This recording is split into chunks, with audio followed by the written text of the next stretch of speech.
What is going on, guys? JD from New York here. Thank you so much for stopping by the channel this afternoon.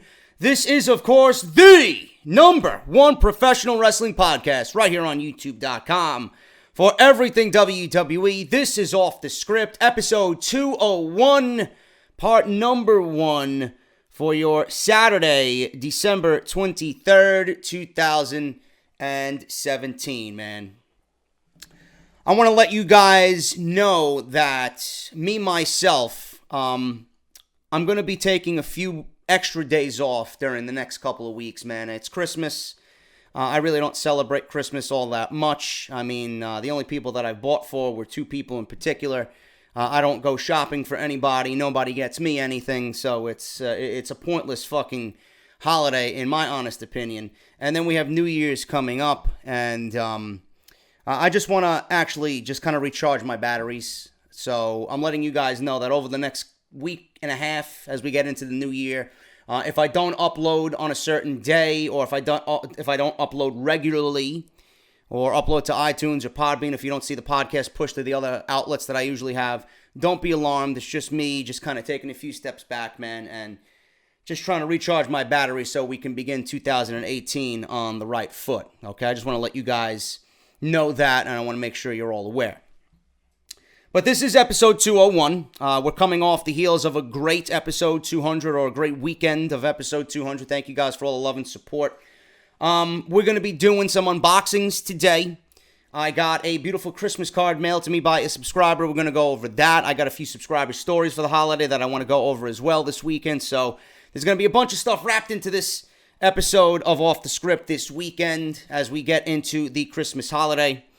I also want to thank everybody for coming out for the Monday Night Raw review and the SmackDown live review. The SmackDown review did monster numbers. I don't know where that came from. I don't know if it's the way I titled it. I don't know if it was everybody genuinely being interested in Dolph Ziggler walking out of the WWE, but whatever the case may be, you guys came out in full force to support both of those videos, man. The Monday Night Raw video, especially with the big topic of the Women's Royal Rumble that everybody seems to be talking about, and I'm sure we're going to be talking about that over the next 5 weeks as we get into Royal Rumble weekend.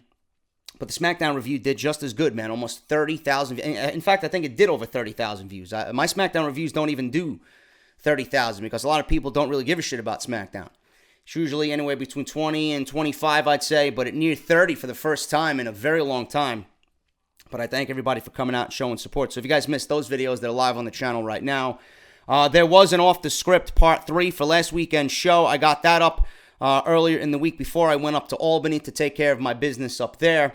We talked about Ricochet and War Machine coming over to the WWE, as well as a female talent, Tessa Blanchard, being rumored to be starting with NXT with her boyfriend Ricochet in January. So we go over all that stuff on Off the Script as well. So make sure you guys go and check that stuff out if you missed it. Everything is linked within this video. Today we're going to be doing some unboxings, man. We're going to do the Battle of the Crates. I don't have my wrestling crate. They usually come much later. I got that wrestling club. We're going to do them first, and then we're going to do Pro Wrestling Crate. The showdown of the crates. You guys can vote on who is better for the month of December. Also, I want to thank everybody for pinpointing the very, very bright light that was above me in my room here. No, you are not being interrogated. No, you are not being probed by alien life forms. Thank you to everybody that came to my aid and told me, JD, get rid of the light, put a shade over it, whatever you got to do. Hopefully I look a little bit better today. It was bright. I went back and watched it, and I was like, holy shit, it is bright. So I can see why it was a deterrent for you guys. But thank you guys so much for bringing that to my awareness. Otherwise, I would have never known. So that is gone, and hopefully it looks a little bit better. I do want to upgrade the lighting in here a little bit over the next couple of months. But I'm loving my new setup, and I hope you guys appreciate the hard work I'm putting into this channel and making sure it looks top-notch for you guys going into 2018. Follow me on Twitter, at JDFROMNY206.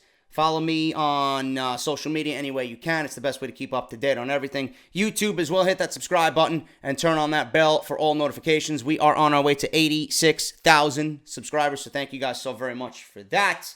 And thank you to all the sponsors, Audible, Barbershop, Window, and make sure you guys check out the Patreon page, patreon.com/JDFROMNY206. Great way to support the show if you guys want to show your appreciation for all the hard work that goes into this channel week in and week out. We do have a new sponsor coming on board. I have to fill out the last bit of information, but we will be having Harry's Razors join the list of sponsors. So if you guys hate shaving like I do, or if you guys want to shape your beard majestically like I do, I'll give you my tips and tricks, man. One of the biggest tips is with Harry's. So thank you guys so much. They are joining the Off the Script team here for 2018. More information on that to come. Enough of me talking, man. Let's get into these unboxings. This is some of my favorite time of the month for the podcast. And we're going to start with That Wrestling Club, thatwrestlingclub.com. Simple. If you guys enjoy what you see in here, you go to the website, you follow them on Twitter, same thing, That Wrestling Club on Twitter, and you're going to pick your subscription, and then you're going to enter the coupon code at the end of your payout. At the end of your checkout, there's going to be a little line there for coupon code. You're going to put JD from NY, and you're going to save yourself, I believe it's 10% off your first crate, no matter what it is. I recommend the main event crate, the last one, the biggest one, because you get more value for the money you're putting into it, man. That Wrestling Club, and I want to thank these guys for being a sponsor of the show all year long, and I hope to once again see them down in New Orleans for WrestleMania, man. So, That Wrestling Club, ooh, I see a Funko. But I have it already. But I'll add him to the collection of Funkos on the desk, man. Jericho with the list of Jericho there. We got a Funko Pop. I have everybody in this collection. I got Bayley. I got Jericho. I got Ted DiBiase. I got Sasha Banks. And I got the Iron Sheik. So there you go, man. That is the collection. We got to start getting the new collections in, man, with The Rock and Braun Strowman and Alexa Bliss. So hopefully we start seeing them filtered into the crates in 2018. But Chris Jericho is probably going to join Shinsuke Nakamura over here on the desk. Thanks to Nick for getting me that. And also Negan. Thanks to James for getting me Negan, man, because I am Negan for sure, man. What do we got here? What do we have here, man? It's my color t-shirt, gray. Collar elbow, I believe, correct me if I'm wrong, this is the new venture or the new merchandising thing for Al Snow. Correct me if I'm wrong. Maybe they want to sponsor the show too, because we do podcasts like no other here on YouTube, man. But that's a nice shirt, man. It's a nice little shirt. Something I would definitely wear on the podcast here every week. And you know I love this shit, man. I don't know what this is, but it's fucking awesome. And it brings me back to the old school, man. This looks like a Christmas ornament. You sneaky fucks, man. You cheeky bastards. I don't even have a tree, but if I did, this would go right on it, man. The Stone Cold Smoking Skull Belt Ornament, man. That is fucking beast. I'll probably put it on my bulletin board that I'm going to hang up with all my pins that I get from these boxes. And speaking of pins, we have a Scott Hall pin. There you go. Scott Hall. That is from thatwrestlingshop.com. Scott Hall pin here in That Wrestling Club. And what do we got here, man? We got 2 autographs. Ooh, speaking of NXT, I called her match in House of Glory with Sonya Strong, which was a pleasure of mine. And it's a pleasure of mine to be looking at this beautiful picture. Shimmer, Tag Team Champion, and possible future NXT Women's Champion, Tessa Blanchard, man. That is fucking beast. Look at that, man. We could be seeing her in NXT with Ricochet in 2018. Imagine if this next autograph is Ricochet. No, coincidentally, it is the man that is on my t-shirt. What a coincidence. Nice fucking autograph there. Beautiful picture, man, of Gold Dust. Look at that, man. That Wrestling Club is the only crate that I get every month that has legit, actual WWE superstars sign autographs in their crate. We had one from Bray Wyatt. We had one from Bray Wyatt. JoJo's fat ass, man. Follow the buzzards to that wrestlingclub.com, man. JoJo's fat ass. We had Seth Rollins, too. AJ Styles. But that is fucking great, man. This was the December crate. Good stuff. Collar and elbow tee. Smoking skull. Tree ornament. We had the authentic Goldust autograph. The Tessa Blanchard autograph. The Jericho Funko Pop. And the Scott Hall lapel pin, man. You can't get any better than that. So if you guys think that this is the best crate, keep it in mind, because now they're going up against one-on-one against Pro Wrestling Crate, which is my favorite crate of the month. Nothing against that wrestling club. I just love the t-shirts and the abundance of t-shirts that I get. Now, if you guys want to check out what's in here, if you enjoy what you see in here, ProWrestlingCrate.com. You're going to go to their website, pick out your subscription. Coupon code at the end of checkout there is simply off the script. And you're going to save 20% off. So make sure you guys follow them on Twitter as well and tell them that JD from Off the Script sent you over to Pro Wrestling Crate. Staff favorites. So this is a culmination of all the staff from Pro Wrestling Tees and Pro Wrestling Crate. So let's see what we got here. Hopefully we have somebody there with good taste. And so far so good, man. I love it. I love the color. And you know you love them. Rowdy.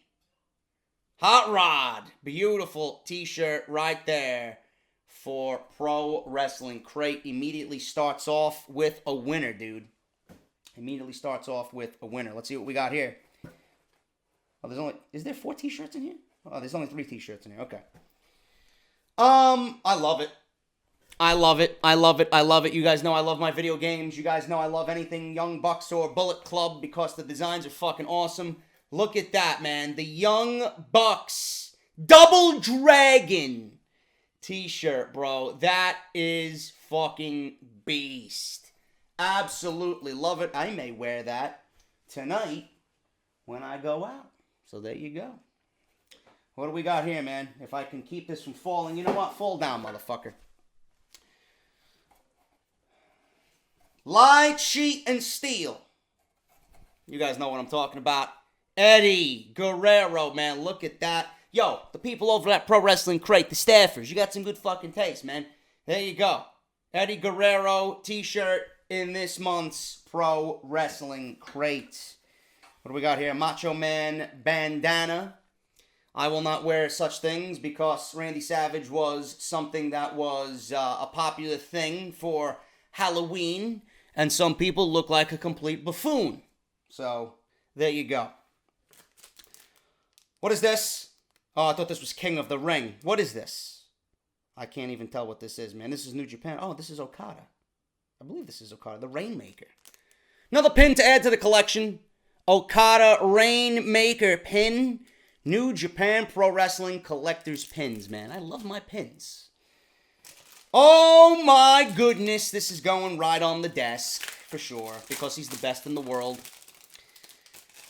Micro Brawlers, CM Punk.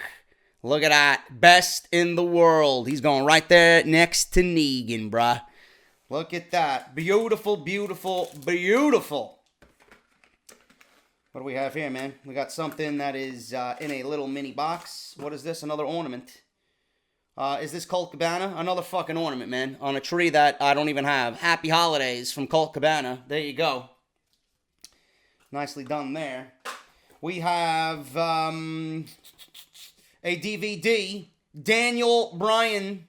Brian Danielson, the American Dragon, before he was known as Daniel Bryan. Matches with Punk, Sabre, Shelton Benjamin, TJP, Chris Hero, Samoa Joe, and AJ Styles. Can you get any better than that? Absolutely not. Someone on my Patreon will be receiving this at the end of the month, because every month on my Patreon page, one lucky subscriber will have a JD care package sent to them, and this might be included, man. So thank you guys for that. And finally, we have the autograph. Every Pro Wrestling Crate has an autograph, bruh. What do we got here? Sometimes it's 2, sometimes it's 1. I think this month it's just 1. Who is it? He's wearing a suit. Who is it? Who is it? Who is it? Who is it? Who is it? Jim Ross. Look at that, man. Good old JR. Yeah, you can't go wrong with that. Jim Ross here on Off the Script. And that is a beautiful fucking autograph right there to add to the plethora of autographs that I have. Thanks to Pro Wrestling Crate and That Wrestling Club, man. Thank you guys so much. Thank you for all your support over the month and year. You guys are fucking beasts. If you guys enjoyed that, ProWrestlingCrate.com, coupon code Off the Script. There'll be a voting poll within this video. Which box do you think was the winner of this month's unboxing showdown of the boxes here on Off the Script, man? So vote. Thank you guys so much. Show some support if you guys enjoy. Those are the two of the best that you're going to get, man. You're always going to get something that's going to fucking really make the box worthwhile, whether it's an autograph. The autographs themselves are worth more than the entire box. The Funko Pops, you get these in, I was going to drop it. You're going to get these for like $12.99, right? That's the t-shirts themselves on Pro Wrestling Tees are like $20. So you're getting a lot of stuff for your money, man. So make sure you guys go and support both crates. Great sponsors of the show, and I appreciate their support all year right here on Off the Script. I'm going to clean this stuff up. We're going to get right into the news. We're going to talk about the XFL. Vince McMahon selling 3.34 million shares of his own in WWE stock, which is equivalent to $105 million. What do the shareholders and the stockholders of the WWE stock think about Vince McMahon's new venture and possibly reviving the XFL? We're going to talk about that plus so much more right here on Off the Script. But before I do that, I'm going to segue into Matt Hardy. He's going to introduce Off the Script, and I'll be right back right here on episode 201, part number 1 for your Saturday, man. I'll see you guys in a little bit. And here is the woken brilliance of Matt Hardy. Ladies and gentlemen, I am Broken Matt Hardy. This is JD from New York. Actually, delete to JD from New York. I have cleaned this vessel. Make sure to check out his wonderful show, Off the Script. It's absolutely delightful. Let's get into the news, man. We're going to talk about Vince McMahon and this whole XFL deal. You know, a lot of other podcasters that I respect in the community have been talking about this. They've been going a little bit more in-depth than I have. I'm going to be brutally honest with each and every one of you. I don't care to research the XFL. I'd never watched one episode or one game of the XFL. I just did not care about the XFL. I don't even watch the NFL. I do not even watch the NFL. All I said on the last episode of Off the Script that I did was that we could be looking at more positives this time around than negatives.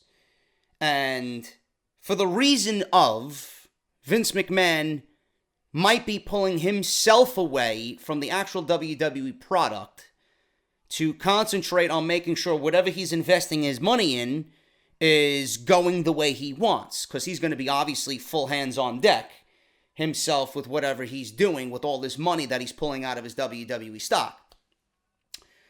It might be the right time to do the XFL now. A lot of people, I don't know why people are not watching the NFL, more than the previous years. I don't know why. Maybe it's politically driven. Maybe this whole, take a knee or whatever the fuck they were doing with the national anthem, people protesting the national anthem. I don't know. Maybe that is the reason why so many people have been just driven away from the NFL. They found it to be disrespectful. I know my dad, for one, my father, for one, did not watch one single football game this year, and that is unheard of. Because my father watches every Giants game every single year. My mother's a Jets fan. My dad's a Giants fan. He didn't watch one game this year because of that American flag. I'm not going to pay respects to the American flag bullshit. So if he's feeling that way, that might mean that many more people are just being driven away from the NFL product. And Vince McMahon can scoop in and take these viewers who are just dissatisfied with the NFL product, and he can convert them into a fan of the XFL. I don't know. We don't know when the XFL is going to be announced. We don't know when this announcement is coming. I don't think the XFL is going to get up off the ground as fast as everybody is anticipating with the rumors that are coming out via the dirt sheets. I don't see it happening during WrestleMania season because Vince McMahon, obviously, this is his time of year. This is his baby. He's going to see it through. After WrestleMania, you guys know how WWE loves to go into autopilot mode. They don't do anything for the rest of the year. It's just coast on by for the rest of the year. Even going into SummerSlam, it's just coast on by. There's no build. There's no excitement around SummerSlam. So, Vince McMahon, I don't think is going to resurrect the XFL in the middle of WrestleMania season. He's not going to do it during the NFL season. He's not going to directly go up against the NFL. He would be slaughtered. No matter how poor the ratings have been in comparison to last year and the years before that, I don't think Vince McMahon's going to go one-on-one with the NFL. It's just ridiculous. So we don't know what he's doing at all. But the one positive I took away from it was that Vince McMahon could be seeing this through by himself. He's going to be obviously working with some people. He's going to be having full hands on deck with this thing. And that might pull him away from the actual WWE product. In turn, that might leave Triple H in charge. In turn, that means we could be getting better WWE programming. So we really don't know. If Triple H is involved, this could be a huge next step into him taking over the creative direction of this company. So we have to wait and see with that. But Wall Street is not happy about Vince McMahon selling $105 million in WWE stock. The WWE stock closed on Thursday at $31.87. It dropped again to $30.80 in after-hours trading. This is a reaction to the news about Vince McMahon selling $105 million worth of WWE stocks so that he could fund his new company, Alpha Entertainment LLC. This is the company that was set up so that he could fund his football league. Obviously, Wall Street is not happy, and many investors are probably aware that both WWE and NBC lost a lot of money on the XFL in 2001. This time around, McMahon is attempting to start the league completely separate from WWE. He is not using WWE liquid assets to fund the XFL. This is all from his own money. I don't know how much it takes to run an entire league or start an entire league, but I'm assuming it's going to be more than $105 million. As of this report, there has been no comment on the XFL relaunch by Vince McMahon. The $105 million worth of stock sold by McMahon is significant, but he will need a lot more to start a football league. It remains to be seen if he plans to sell more stock or if there are partners looking to fund the league with him. Now, Vince McMahon Alpha Entertainment LLC filed for XFL trademarks last week. More interesting news to report on Vince McMahon's attempt to start the XFL. Again, we don't know yet when he plans on launching the league, but the league, or whatever network it will be on, things are getting serious. Earlier this year, WWE registered for XFL trademarks. At the time, people assumed that it was just because they wanted to capitalize on the ESPN 30 for 30 documentary so that they could sell retro merchandise. Well, just last week, December 16 to be exact, McMahon's Alpha Entertainment LLC filed for 5 different XFL trademarks. The trademarks are merchandise and entertainment services in the nature of professional football games and exhibitions. Last week, several sources noted that McMahon's VKM Ventures LLC filed for trademarks for UFL, URFL, and United Football League. The recent filings would seem to indicate that there is still consideration being given to using the old XFL name that was used in 2001. If you are wondering why WWE is not directly funding McMahon's new venture, it's likely because it would negatively impact WWE's stock price. The belief is that McMahon was advised to start a completely separate entity away from WWE to keep the shareholders happy. So that is that. But Vince McMahon did indeed sell $105 million worth of his stock. And this, I quote, from that, selling 3 million shares of his stock. Exactly 3.34 million shares of his WWE stock so that he can fund the Alpha Entertainment LLC. On December 21st, 2017, Vincent K. McMahon, Mr. McMahon, the chairman and chief executive officer of World Wrestling Entertainment, sold 3,340,000 shares of the company's Class A common stock in a block trade made In accordance with the provisions of Rule 144 of the Securities Act of 1933 as amended, Mr. McMahon executed the sale primarily to fund a separate entity from the company, Alpha Entertainment LLC, which Mr. McMahon established to explore investment opportunities across the sports and entertainment landscapes, including professional football. Mr. McMahon has informed the company that he has no current plan to sell additional shares of the company's stock and that he intends to continue in his capacity as the company's chairman and chief executive officer for the foreseeable future. The shares sold by Mr. McMahon represent approximately 4.3% of the company's total outstanding shares of Class A and Class B common stock. After the sale, Mr. McMahon beneficially owns 32,193,375 shares of the company's Class B common stock, which represents approximately 82.8% of the company's total voting power and approximately 41.8% of the company's total outstanding shares of common stock.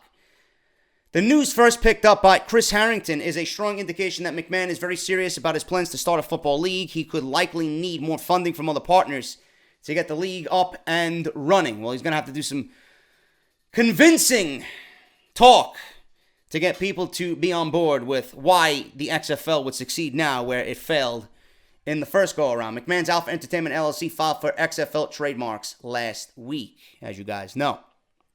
So that is that. This is just a wait-and-see game, man. You know, McMahon obviously is doing what he wants with his money. We can't fault him there. He's not using WWE assets. So he's keeping the stockholders happy. He's doing what he wants with his money. God bless America. But it's in the news. Am I going to be interested if he revives the XFL? No, I don't. I'm not going to be reviewing XFL. I'm not going to be watching XFL. I'm not going to be buying XFL caps. I'm not going to be cheering on teams. I don't care. I don't watch football to begin with. And a football company by Vince McMahon, you know, I'm not going to find interest in that either. Maybe Vince McMahon is trying to just use this to market the XFL. Maybe get old games on the network. Maybe he's going to put this money into buying an actual NFL team. I don't fucking know. You know? Maybe Vince McMahon wants to buy an NFL team. We don't know what he wants to do. He is venturing into the sports and entertainment field. He wants to branch out from wrestling. I don't know what that means. We're going to have to wait and see. But obviously, this is a big developing story going on into 2018. I don't really have much to say other than that, man. But if anything, we could look at this as a positive, because if Vince McMahon is taken away from the day-to-day operation of WWE just for a little bit, and I'm not saying that he's going to walk away, he's not going to retire, he's not going to give up his position, he's not going to willingly just say, you know, I'm done with professional wrestling, even though everybody would throw a fucking parade for Vince McMahon to step down and hand the keys of the kingdom to Triple H. But Vince McMahon, even for a little while, stepping away and concentrating his power on something else instead of wrestling could be good for the business. It could be good for the WWE, you know? And this could be a true test to see what we are in for in the future with Triple H running the show. Is it something that we're going to be on board with, or is it something that we're going to be, oh, fuck, this is worse than Vince McMahon, if not the same? So we don't know what's going on, man. This is going to be a wait-and-see game, and I really don't have any other opinion on this besides what I've already told you. But I will keep you guys up to date on it. Obviously, it's a huge developing story, and we're going to find out what Vince McMahon is going to be doing with this $105 million. Latest update on Rich Swann. Remember him? Yeah. And his future with WWE. Now, believe it or not, you can believe me or not, I was at the House of Glory show this past Saturday, not today, last Saturday, and I had the opportunity to call. Not really pleased with my commentary because my usual partner was not there, but I had the pleasure of calling Sonya Strong, who is the Queen of House of Glory, going one-on-one with Su Yung, and Su Yung is Rich Swann's wife. I had the opportunity to meet her after the show. I was there with my girlfriend, and she loved Su Yung. They hit it off, and we were asking her a bunch of questions. And Su Yung was so down to earth and so sweet and so genuine and so appreciative. I can't even begin to tell you how beautiful of a person Su Yung was.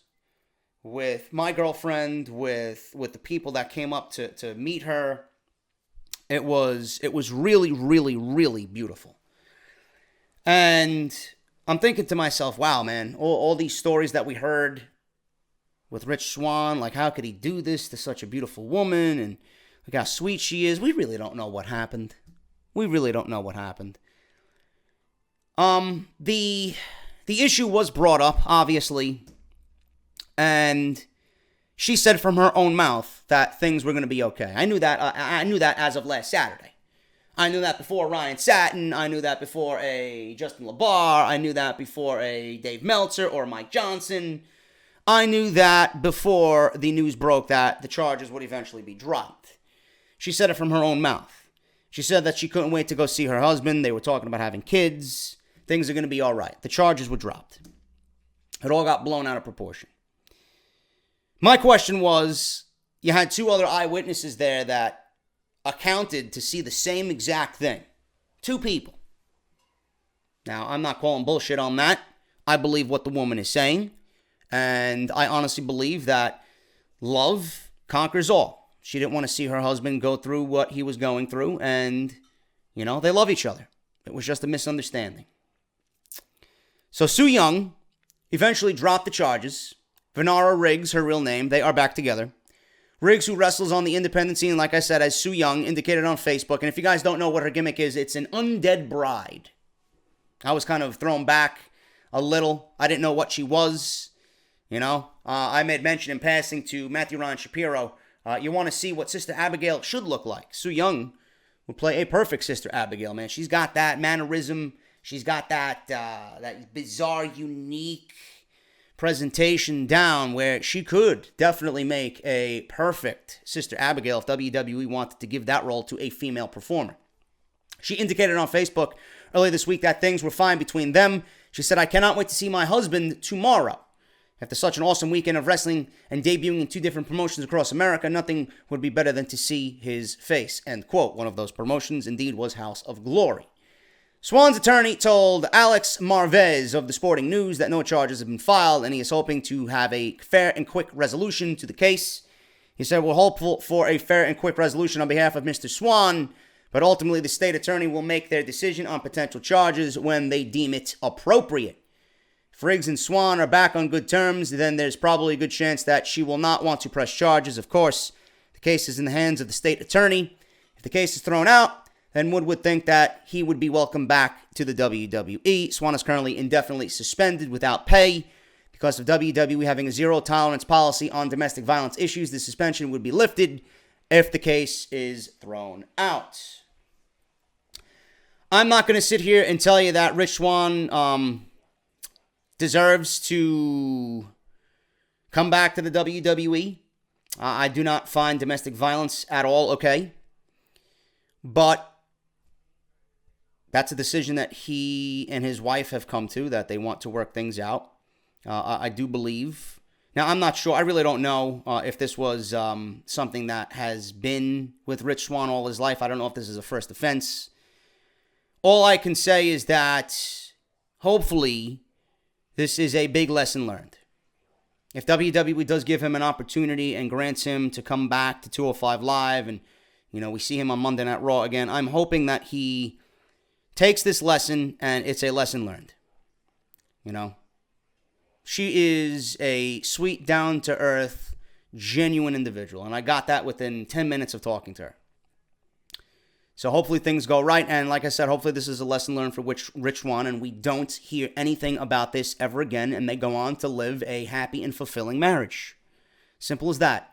I wish them both the best of luck, and hopefully things go right within the new year. That's all I can say about that. Good for Rich Swann, and I hope he comes out of this a better man. What else do we have here, man? Next week's Raw and SmackDown will air with limited commercial interruptions. SmackDown will be taking place on the 26th from Chicago, as will Monday Night Raw on Christmas Day. And WWE has announced that the first hour of Raw on Christmas night will air commercial-free. So that means we're going to be getting a lot of bullshit in the first hour. It's not like we're going to get great wrestling action, right? I hope. I'd love to see a fucking great wrestling match with no commercials. You know? How many times have we seen a great match, 25 minutes, take up the majority of the first hour, and it's riddled with 3 or 4 commercial breaks? It's like, Jesus fucking Christ, can I enjoy the match? Right? And those commercial breaks last for about 3-4 minutes each. So it's like, the 30-minute match that you're watching is riddled with 12 minutes plus of commercial breaks. It's really a 15-minute match. To you, if you're not in the arena, USA Network has been pushing that their lineup for Christmas shows will air with limited commercial interruptions, so that is why Raw will have limited commercials on Monday. SmackDown will also air with limited commercial interruption. That might be better because that's a 2-hour show. And I feel like sometimes SmackDown has more commercials than Raw. This is the press release sent out by WWE and USA Network, and I quote, "Celebrate the holidays with WWE as USA Network airs the first hour of both Monday Night Raw and SmackDown live commercial-free this Monday, December 25th at 8/7 Central, and Tuesday, December 26th at 8/7 Central. This also marks the first time that USA Network will air Raw live on Christmas. This is not Vince McMahon wanting to do it. This is not Vince McMahon giving his employees the shaft. USA Network wants WWE to work on Christmas night. Raw and SmackDown Live are the number 1 and number 2 longest running weekly episodic programs that sound like Michael Cole in U.S. primetime TV history, and the 2 most watched regularly scheduled programs on cable, airing live every Monday and Tuesday nights on USA Network. Averaging more viewers than any cable network in primetime, WWE programming is amongst the most socially active shows on TV, trending on Twitter 52 weeks per year. Raw and SmackDown Live have aired more original episodes than some of the most popular television series of all time, including Simpsons, Gunsmoke, Lassie, Seinfeld, which I'm a huge fan of, and Monday Night Football. Speaking of Seinfeld, man, I was watching Seinfeld yesterday. I love that episode. They had the Christmas episode where George goes to buy a cashmere sweater, and it's marked like 85% off, but it has a red dot on it, and he gives it to Elaine, and Kramer's drunk because of a testing that Jerry wanted to do. Someone that Elaine worked with actually picked up accidentally a alcoholic beverage, and he was an alcoholic, and he was a recovering alcoholic. So Jerry was like, how am I supposed to know? I didn't smell it. I couldn't smell anything, right? So he had Kramer test Hennigan's, and he has Kramer take a few shots, and they can't smell the alcohol. But meanwhile, Kramer's getting drunk. So George gifts the cashmere sweater to Elaine, and drunk Kramer sees the little red dot on the cashmere sweater. He's like, what's that red dot on your sweater? So Elaine sees it, and she grows wary of George because he's a fucking conniving weasel. So then she tries to get the answers out of Jerry, and, she eventually comes to the conclusion that George bought her the sweater because, it was marked down 85%, and in hopes that she wouldn't see the red dot. So then he gets the sweater back, and he gives it to a cleaning lady at his job. He has sex with the cleaning lady, right? He gives her the cashmere sweater so she stays quiet, and things just break down for George after that. Man, great episode, fucking hilarious. I love that show. I don't know why I talked about that, but speaking of Christmas, that was the last Christmas-themed episode of any show that I watched, and that was on yesterday. So I love Seinfeld, man. If you guys don't know Seinfeld, it's on syndication. Watch it on TBS. It's hilarious. The 25th anniversary of Monday Night Raw will emanate from the Barclays Center and Manhattan Center in New York City, respectively, on Monday, January 22nd. That is a go-home show for the Royal Rumble. And will air live on USA Network. WWE superstars from both Raw and SmackDown Live will be at the Barclays Center, while the event at the Manhattan Center, the site of the first episode of Raw in 1993, will feature both WWE superstars competing and special appearances by WWE legends Shawn Michaels, Kevin Nash, and The Undertaker. So that is the quote there, or the press release from USA Network and WWE.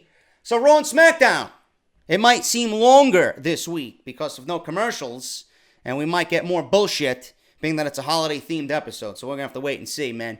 If it's that bad, I might not even review it, to be perfectly honest with you. But it's in Chicago. Why not?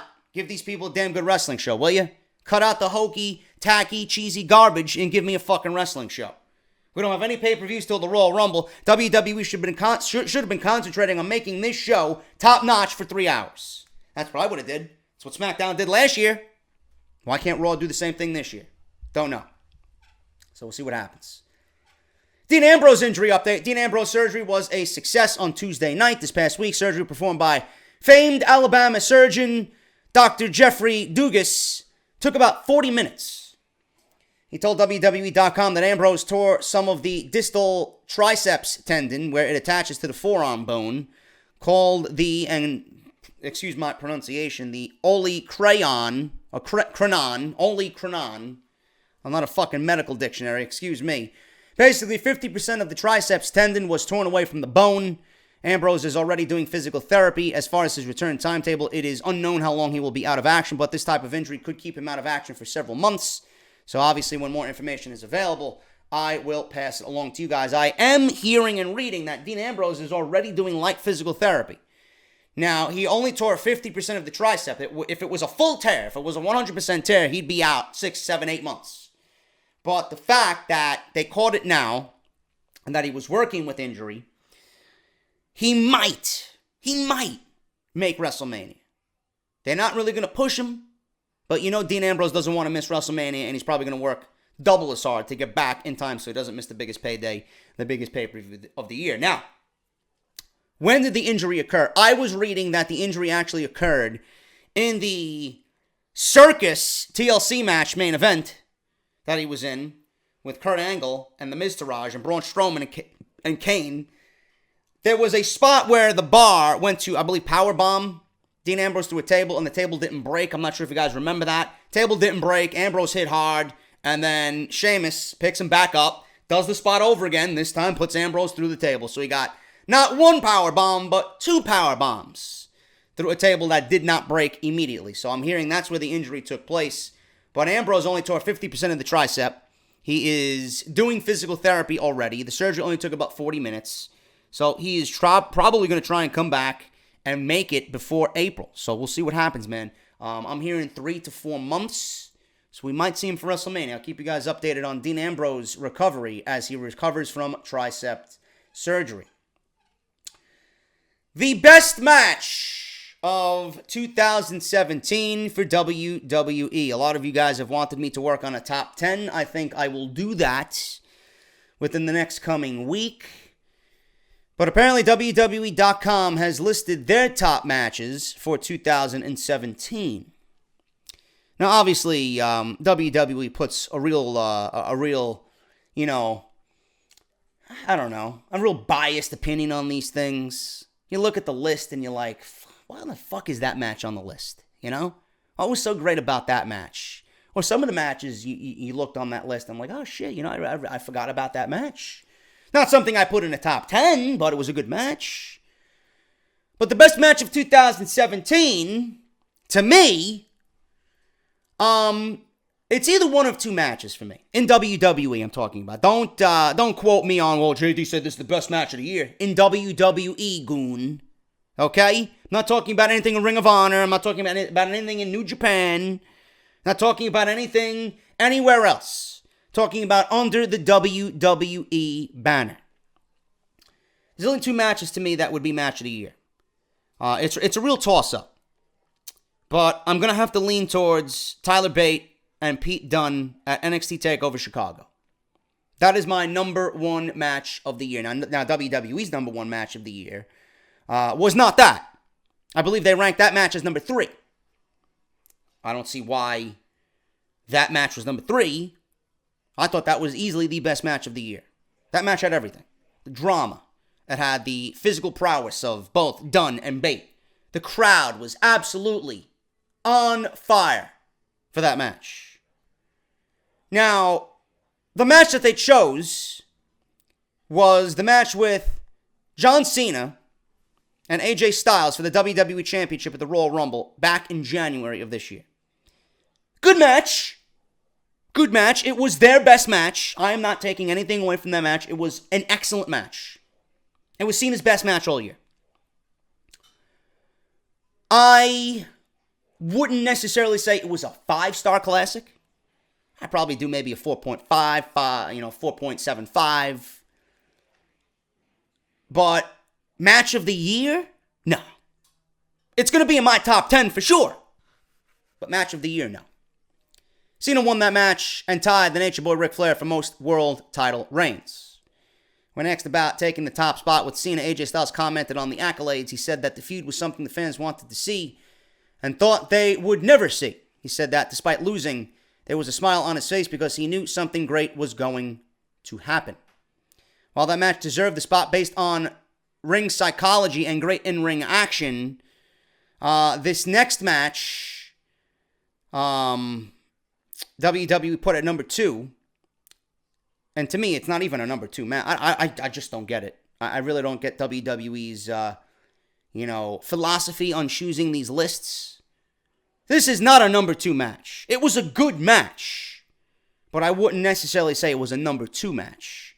The second match on the list was the SummerSlam main event, which featured Brock Lesnar against Roman Reigns, Samoa Joe, and Braun Strowman in a fatal 4-way. Lesnar won that match and retained the title. Would it have been so hard to put AJ Styles versus Brock Lesnar at number 2? In fact, I thought AJ Styles versus Brock Lesnar was better than John Cena versus AJ Styles. I don't know why that wasn't number 1. If they wanted to get AJ Styles in at number 1, being that he is the best wrestler on the roster and arguably the best wrestler in the world, I don't know why they wouldn't put that match above the John Cena match. We've seen the Cena match 3 fucking times before this already. WWE had a first time ever match in Brock Lesnar and AJ Styles, and that match blew everybody's expectation away. It was exactly what that match needed to be. It was something we never seen before.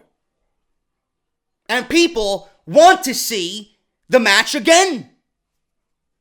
They are clamoring for a rematch because AJ and Brock work so well together.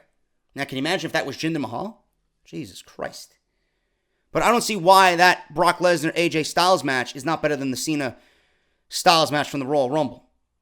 This is why I don't take these lists to heart with WWE. It's always politically driven. There's always some political agenda with these lists, Why is that match number 2? The Fatal 4, what, because Roman Reigns is in it? Come on, man. There's no way that match was better than the Tyler Bate and Pete Dunne match. Give me a break. Ridiculous. Whatever WWE has at their number 1 is not number 1. More times than not. You want the real top 10? I'll give you my top 10. Based on what I've seen this year within the coming weeks. Rolling Stone. Like anybody takes them seriously. Rolling Stone names The Miz Wrestler of the Year. I think someone's smoking a little bit too much over there at Rolling Stone. I enjoyed The Miz's act, but Wrestler of the Year? I'd love to see this. An interesting name has been listed as Wrestler of the Year by Rolling Stone, and it's surprising to say the least. Rolling Stone magazine named The Miz as Wrestler of the Year for 2017. Here's an excerpt from the article. And I quote, "That's right, The Miz. I don't care if he's shooting the Marine Part XL or on a precipice of paternity leave. It doesn't matter if he's not in contention for a world title anytime soon, or that he's left his poor Miztourage of Bo Dallas and Curtis Axel to fend for themselves during his absence. Mike Mizanin and that prestigious belt," I'm assuming they're talking about the Intercontinental Championship, which is now around the shoulder of Roman Reigns, "have become synonymous over his frankly illustrious decade-plus career, itself an improbable manifestation of publicity-documented quest to flower from Midwest naft to sports entertainer. Mumbo jumbo, blah, blah, blah. The Miz was one of the biggest stars on SmackDown Live before the Superstar Shakeup delivered him to Monday Night Raw. He is now on the flagship program for the entire company after helping the Blue brand raise its platform. And even then, The Miz hasn't achieved the heights that he's seen on SmackDown Live. He had spent the better part of the year putting on shows for fans and shouting to everyone who would listen that SmackDown was a better product that WWE was putting out. Apparently, someone in WWE's creative department agrees with him. The Miz first gained fame as a reality television participant on MTV. He was a cast member of The Real World back in New York in 2001 and subsequently appeared in its spin-off series Real World Road Rules Challenge from 2002 to 2005. After being trained at Deep South Wrestling at Ohio Valley Wrestling, winning the Deep South Heavyweight Championship and the OVW Southern Tag Team Championship with Chris Cage, he was promoted to the main roster in 2006 where he was placed on the ECW brand. The Miz largely dropped out of the world title picture after 2011, and the period of 2012 to 2017 has been marked by him winning the Intercontinental Championship 7 times, which made him the 25th Triple Crown champion in company history. He is also the third longest reigning Intercontinental champion in WWE history by combined days. That stat means nothing to me. That last stat means nothing to me. The fact that he's a Triple Crown champion means more to me than combined days as third longest reigning Intercontinental champion. Rolling Stone has given you nothing to let you know that The Miz is Wrestler of the Year. What has he done? He's done nothing. The Miz has done nothing on Monday Night Raw. He hasn't made the Intercontinental Championship look better. In fact, the WWE did him no favors at all by starting the year off against a feud that we've seen on SmackDown Live. They got lazy. Dean Ambrose was on SmackDown. Miz was on SmackDown. They come over from SmackDown to Raw. Hey, we got an Intercontinental Championship feud. We'll just pick up with that. Give me a break. So that already started the Miz's year off on the wrong foot. Then we've seen a lot of nothing, and then he was merely used as a prop to get the Shield over. He didn't really have any big feuds this year. He didn't do anything out of the ordinary to constitute him as Wrestler of the Year. Wrestler of the Year should go to the most important member of the WWE roster. Wrestler of the Year would probably be AJ Styles. Because without AJ Styles, the WWE is a lot more grim. And I'm not talking about Grimm's Toy Show. The WWE, without AJ Styles, SmackDown is non-existent. There's a reason why SmackDown is above water right now. There's a reason why people watch SmackDown Live. It's because of AJ Styles. AJ Styles is this generation Shawn Michaels. And if you even want to go out on a limb and say Braun Strowman has been in some of the biggest matches this year. Braun Strowman has been in some of the most important aspects that this company had all year. So, for the fact that they chose The Miz over Braun Strowman, to me, these people don't know what they're talking about. I'm not saying The Miz didn't have a good year, but The Miz being described to everybody as Wrestler of the Year, for what? For what? He didn't do anything for the WWE that would warrant Wrestler of the Year. Is he a Hall of Famer? Yes. Did he have a good year? Yes. Did he have a better year compared to what he did on SmackDown Live? No. And based off that aspect, why would he get Wrestler of the Year? I don't get it. Rolling Stone, stick to whatever you do. I don't even know if it's music anymore. Clearly, they don't listen to good music. So, Rolling Stone, get out of the wrestling business. You have no business talking or writing about wrestling. Miz is not Wrestler of the Year. Finally, guys, we're going to end with this one. A very short episode of Off the Script, being that I got no news. I don't want to go through everything in one shot. Otherwise, I got nothing for tomorrow. Who is speculated to win the Women's Royal Rumble? According to PW Insider, the current speculation is that Absolution leader Paige is slated to win the Women's Royal Rumble match. The reason could be due to the movie produced by Dwayne "The Rock" Johnson and his Seven Bucks Productions about her career. The Rock made the announcement in February stating that he was up early in the morning in 2012 after shooting Fast and Furious in London and stumbled on a documentary about Paige's family. The Rock then would send his agent to film, and The Rock added that he has been buddies with Paige for years, and he's looking forward to seeing the film. While the WWE could possibly do this to boost the movie being released, there's also some concern about giving Paige that achievement due to her relationship with the company in the past. Right now, she has 2 policy violations, and the third one would mean a termination. Paige winning the Royal Rumble match. I have a yes and no opinion on that. I really do. On the other hand, on one hand, I see Asuka. And I see this being a way to even add more credibility to Asuka's domination. She's come up from NXT, 523 days as NXT Women's Champion, undefeated. And she goes into the first ever Women's Royal Rumble and adds that to her resume. Can't make Asuka look any more better, right? If Asuka wins, then she is in line for a championship match on Monday Night Raw at WrestleMania, correct? So either way, Asuka would be chasing the championship. If she wins the Royal Rumble, she's number one contender. If she doesn't win the Royal Rumble, which I would highly advise against, because it would be a blemish, and she's dominating and she should not be eliminated in a battle royal. Either way you look at it, if she wins or if she doesn't win, Asuka will be a babyface chasing the champion. Whomever the champion is has to be a heel. Whomever the champion is has to be a heel. I think Asuka's role here is the babyface chasing the heel champion going into WrestleMania and crowning Asuka your Raw Women's Champion at WrestleMania. That is the ultimate goal we need to set out and accomplish here. But I would rather her win the Royal Rumble. Now, if Paige wins the Royal Rumble, she's the number one contender. Correct? Asuka is not going to be touching that belt before WrestleMania. That means Paige would ultimately take down Alexa Bliss and become the Raw Women's Champion. She would be that heel champion going into WrestleMania. Again, providing Asuka, the babyface, going into WrestleMania as a credible challenger. But I would advise against Asuka, being eliminated here. I would not show any weakness on Asuka, period. Let alone having Asuka lose. Not in the cards. I would not have Asuka be eliminated by anybody. That puts a huge kink in her armor. And it would take away a lot of what Asuka is if she's eliminated by some random Joe Schmo in the Royal Rumble. Now, if you want to come up with some way to cheat her out of a Royal Rumble, have Absolution come in and 3-on-1 eliminate her, you could call bullshit on that. But I don't want to see the side of Asuka being eliminated. The other thing is, I'm hearing Ronda Rousey might win the Royal Rumble. Who the fuck wants to see that? Why would that be good?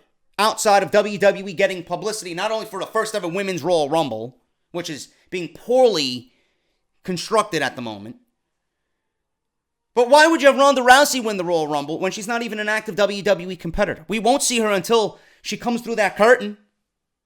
Why are you going to have someone who's not even on the roster win the Royal Rumble? Taking that moment away from the people that actually live on the road 360 days a year. I don't get it. WWE would only have Ronda Rousey win the Royal Rumble, first ever Women's Royal Rumble, for a publicity stunt. And that would ruin the entire fucking concept. It really would. Someone on the active roster needs to win the Royal Rumble. And her name is Asuka. I don't care. This Royal Rumble should be built around Asuka. Now, I'm hearing rumors that, we'll talk about this on tomorrow's show, I'm hearing rumors that WWE is scrapping the 4 Horsewomen match. So this makes me worry that Asuka and Ronda Rousey are going to go one-on-one at WrestleMania. And if that is the case, maybe WWE is indeed setting up Asuka for bigger and better things. Taking down Ronda Rousey, whether you look at it as a positive or negative, it's going to be a positive. Because she's that dominating in women's combat sports. And for Asuka to take down somebody as legit as Ronda Rousey's got to be booked as the female Brock Lesnar if she's coming on into the WWE. And if Asuka takes down Ronda Rousey, if she's built up as the female Brock Lesnar, that's a nice feather in the cap of Asuka. But I would not sacrifice the first ever Women's Royal Rumble on someone who's not even on the payroll yet. If you want Rousey to challenge Asuka, have Rousey challenge Asuka. I don't know what they're doing with this. I really don't. Again, just like the XFL situation, it's going to be wait and see game. It's going to be wait and see game for the WWE, and I don't know what they're doing with the Royal Rumble. I'm hearing 15. Yeah, people are saying, well, how is it devalue the Royal Rumble? The Royal Rumble's 30. If you're not going to apply the same rules for the Women's Royal Rumble as you do the men, it's taking away from the overall concept of the Royal Rumble. You go out and find 30 women for the fucking Royal Rumble. Simple. hearing 15, I'm hearing 20, I'm hearing NXT talent's going to be in the Royal Rumble, but that doesn't necessarily mean that they're going to be called up when they are in the Royal Rumble.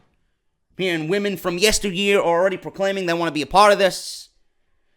Whatever. My stance stands on the Royal Rumble, and I'm sure I'll be going over that week after week after week after week on this show. Asuka should win the first ever Royal Rumble. Why? Because she had 523 days of Asuka undefeated. Why put a blemish on Asuka's resume for the sake of Ronda Rousey? I don't like it, and it doesn't make sense. So that is the news, and that's all I got for Off the Script here on part 1. Tomorrow, we're going to talk about Kalisto. Apparently, someone threw a water bottle at him, and he's going to get stitches. His wife took to social media and blasted the fans on social media. WWE scrapping the 4 Horsewomen match. Why? I'll talk about it tomorrow on Off the Script. Also, Batista, very serious about coming to the WWE once again. Spoiler on Dolph Ziggler's status with the WWE. And Randy Orton is extremely happy. That's a first. With his current WWE deal. So we'll go over all that, plus so much more on Off the Script for part 2, right here on the channel. I'm JD. Thank you guys so very much. And I'll see you guys tomorrow for part 2 of Off the Script. Hit that thumbs up. Follow me on Twitter at JDFROMNY206. And hit that subscribe button down below if you want more great WWE news and rumors on a weekly basis. Also take part in the poll. Which crate was better, Pro Wrestling Crate or That Wrestling Club? Vote now. Link in the annotation. And make sure you guys check out all the other videos you might have missed this week. I'm JD. I'll see you guys on Sunday. Take care. Have a great Saturday, man. I'll talk to you guys later.